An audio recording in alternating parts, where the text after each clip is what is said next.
తాకట్లో ఉన్న మీ బంగారాన్ని విడిపించి ఆ రోజు ఆన్లైన్ రేటుకి కొంటాం. Sharma gold company.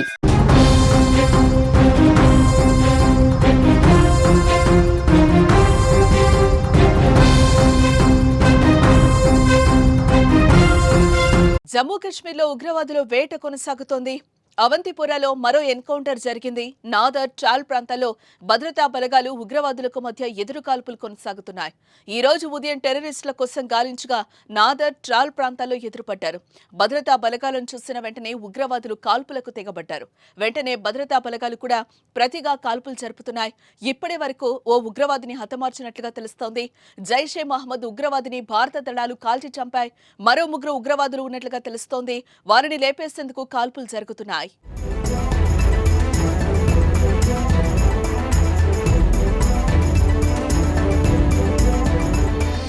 జమ్మూ కాశ్మీర్లో గడిచిన 48 గంటల్లో రెండో ఎన్కౌంటర్ ఇది. 2 రోజుల క్రితం కూడా షోపియాన్ ప్రాంతంలో జిన్పాతర్ కెల్లర్లో జరిగిన ఎన్కౌంటర్లో ముగ్గురు ఉగ్రవాదులు హతమయ్యారు. ఆపరేషన్ కెలార్ పేరుతో జరిగిన ఎన్కౌంటర్లో ఉగ్రవాదులను మట్టుబెట్టారు. అనంతరం భారీగా ఆయుధాలను స్వాధీనం చేసుకున్నారు. అంతేకాకుండా మందుగుండు సామగ్రిని కూడా భద్రతా బలగాలు స్వాధీనం చేసుకున్నారు. మొత్తానికి పహల్గాం దాడిలో పాల్గొన్న ఉగ్రవాదులను పట్టుకోవాలనే సంకల్పంతో భద్రతా బలగాలు ముందుకు సాగుతున్నాయి. ఈ నేపథ్యంలోనే ఉగ్రవాదుల కోసం జల్లెడ పడుతూ దొరికిన వారిని దొరికినట్టు చంపేస్తున్నారు.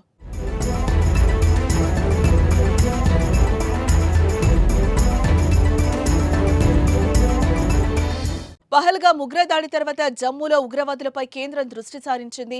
పహల్గాం ఉగ్రవాదుల కోసం గాలిస్తూ స్థానికంగా ఉండేవారిపై కూడా ఫోకస్ చేశారు. జమ్మూ కాశ్మీర్లోని పలు ప్రాంతాల్లో ఉగ్రవాదులు దాగి ఉన్నారన్న అనుమానంతో భద్రతా బలగాలు గాలింపు చర్యలు ముమ్మరం చేశాయి. అటవీ ప్రాంతాల్లో అణువణువు జల్లెడ పడుతున్నాయి. సమస్యాత్మక ప్రాంతాల్లో భారీ భద్రతా ఏర్పాట్లు చేశారు. వరుస ఎన్కౌంటర్లతో ఉగ్రవాదులను మట్టుబెడుతున్నారు. కానీ పహల్గాం ఉగ్రముఖ మాత్రం తారసపడలేదు. వారి కోసం తీవ్రంగా గాలింపు అయితే కొనసాగుతోంది. మన దేశంలోని అడవుల్లోనే వారు దాక్కున్నారనే అనుమానంతో గాలిస్తున్నారు.